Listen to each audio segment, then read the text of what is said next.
भाइयों, आऊं तव्हांजी होस्ट अलीज़ा। अॼु असां दर्शन जे ॻोठ खां कुझु पंध ते हिते हिकु ॿूटे जी ॻोल्हा में पाॾो पीर पहुतल आहियूं। अचो मां तव्हांखे हिन ख़ासि ॿूटे जो दर्शन करायां। अचो।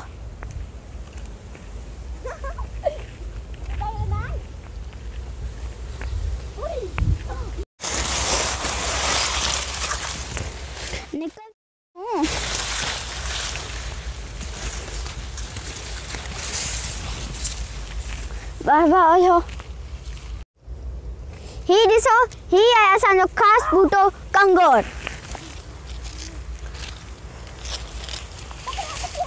अचो मां तव्हांखे हिन जी तफ़सील ॿुधायां।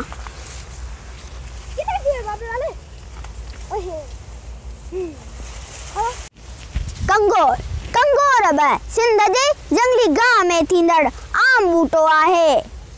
कची पकी वारियासी लटासी चीकी खारी या मिठी ज़मीन भले कहिड़े बि क़िस्म जी हुजे, पर जे पाणी जी बीहक जाम हूंदी त कंगोर तंदुरुस्त ऐं सगारो पियो पसंदो आहे।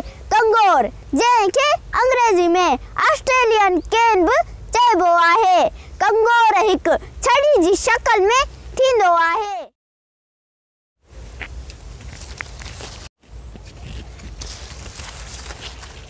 ही ॾिसो, छड़ी जी शक्ल जहिड़ो आहे।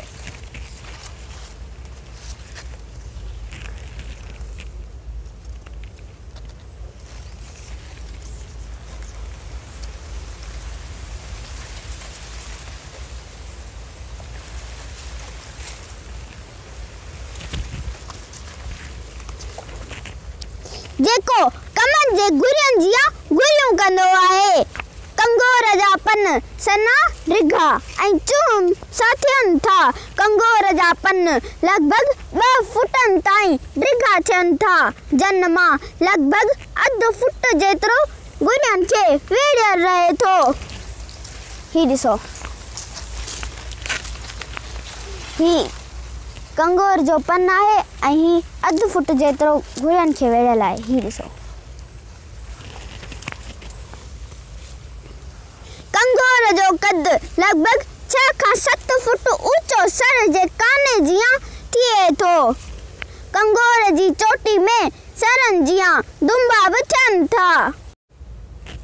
जन में कंगोर जी नई नसुल समायल हूंदी आहे।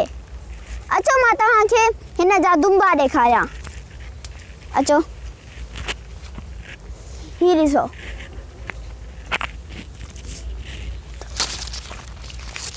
ही ॾिसो, ही दुंबा आहिनि। ही ॾिसो, ही दुंबा आहिनि। ही बाक़ाइदो दुंब कंदो आहे सर वांगुरु।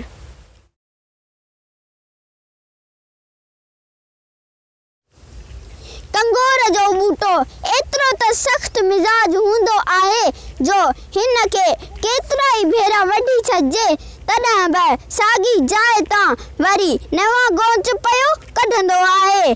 कंगोर जंहिं ज़मीन में हिकु भेरो फुटी पवे त वरी मजाल जो हिन खे उतां नास करे सघिजे।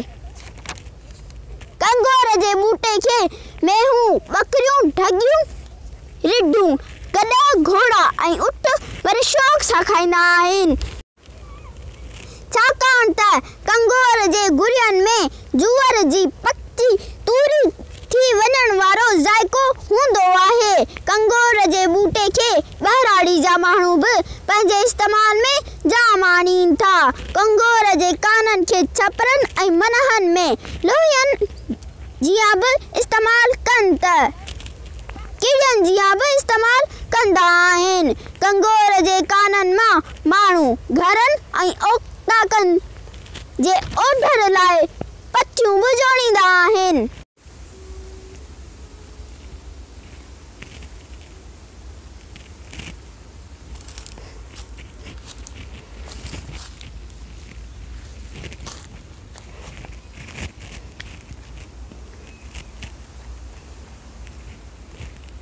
वीडियो पसंद आई हुजे तो असांजे वीडियो के लाइक ऐं चैनल के सब्सक्राइब करण न विसारींदा। धन्यवाद।